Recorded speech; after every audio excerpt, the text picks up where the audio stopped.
है मेरी लालसा थी कि किसी समय में परम श्रद्धेय मृदुल कथावाचक आदरणीय राम कथा मर्मज्ञ, राम कथा में मैं कुछ लोगों को जो इज्जत करता हूं वो उनमें सर्वोपरि जिस शख्सियत को मैं रखता हूं उनका नाम होता है राजेश्वरानंद। बहुत जोरदार तालियां होनी चाहिए। महाराज जी गोलोकवासी हो गए। मुझसे वादा था कि मैं तेरे गांव आऊंगा, क्योंकि मैं किसी भी बड़े संत महात्मा से मिलता हूं तो एक निवेदन होता है कि आप मेरी जन्मस्थली पर चलिए। और कल राजू दास जी महाराज का पदार्पण हुआ था इसी घर पे। अचानक वो मुझे देखे, मैंने उनको देखा और उन्होंने कहा कि तुम यहाँ कैसे? तो मैंने कहा कि महाराज यही मेरी जन्मस्थली है। तो उन्होंने कहा कि तो फिर हम चलेंगे तेरी जन्मस्थली पर, कि वो कौन सी जगह है कि जिसने तेरे जैसा नालायक लड़का पैदा किया है। तो उनको ये जगह दिखाने के लिए मैं आया और वो भोजन प्राप्त किए और गए यहाँ से। उसी राजेश्वरानंद जी को हमारा पूरा परिवार उनका भक्त रहा है, आज भी है और अपने सांस के अंतिम क्षणों तक रहेगा। मैं उनको तो नहीं बुला पाया क्योंकि मेरे पहले एक बड़ा निमंत्रण उनको ईश्वर ने भेजा, क्योंकि वहाँ भी किसी राम कथावाचक की, शंकर भगवान के भी दरबार में किसी सुरीले कथावाचक की कमी खल रही थी। उनको लगा कि धरती पर तो हो गया, अब मेरे सभा में बाबा की राजेश्वरानंद की कथा होनी चाहिए।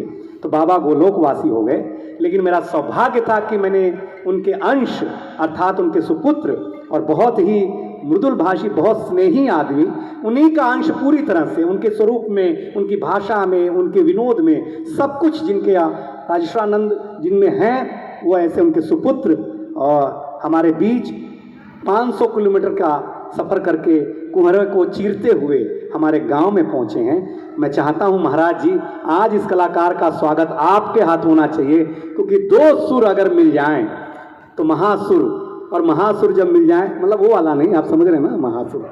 हाँ, तो महाराज जी बहुत अच्छे संगीतज्ञ और बहुत अच्छा, और आप एक बार तालियां बजाइएगा। आहा, पत्रकार बंधु, हमने जैसे ही देवकुल की बात की तैसे ही सारे लोग, अब जहाँ जगह मिली बैठिया लोगन, आज हम पत्रकार खातिर अलग नहीं बनूले बाटी।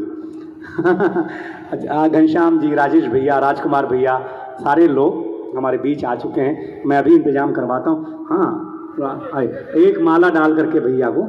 और आचार्य तेजस जी राम कथावाचक हमारे बीच आए हैं और उनको भी सुनकर, उनके ठहाके सुनकर के बड़ा आनंद हुआ। एक बार तालियां आपको बजानी पड़ेगी हर कलाकार के लिए। तेजस भैया को भी मैं सामने बुलाऊंगा कि आप सामने आ जाएं। और हमारे तबले पर नाम बताना आप मुझे, उत्तम मिश्रा जी हैं। मैं तेजस भैया से, आचार्य तेजस जी से निवेदन करूंगा कि माल्यार्पण कर करके भैया का स्वागत करें। कलाकार के जीवन में सम्मान ही सर्वोपरि है। आपकी अच्छी तालियां मिलनी चाहिए, बहुत अच्छा लगा। दिलीप भैया के लिए मैं महाराज आदरणीय से निवेदन करूंगा कि आप माला डाल करके, और दीपक भैया के लिए मैं निवेदन करूंगा कि आएं और आचार्य श्री माला पहना करके स्वागत करें। ये आप जान लीजिएगा कि हमारे गांव के पूर्वजों का ये फल है कि वो तो नहीं साधु संत महात्माओं को देख पाए, लेकिन आप देख पा रहे हैं। ये मेरा निजी कोई क्षेत्र नहीं है, मैंने हमारे सिसई के ग्रुप में भी लिखा, ये मेरे गांव का आयोजन है। तो इस गांव के आयोजन की लाज बचा। महाराज जी प्रस्थान यहाँ पे अरे प्राय महाराज हमारे गांव में विराजित हो प्रभु, विराजित हो, विराजित हो। अभी हम आपका सम्मान कराएंगे। हाँ क्या, विराजित हो। बस जब बापू आएंगे तो हम लोग थोड़ा इधर उधर होंगे हल्का सा। हाँ,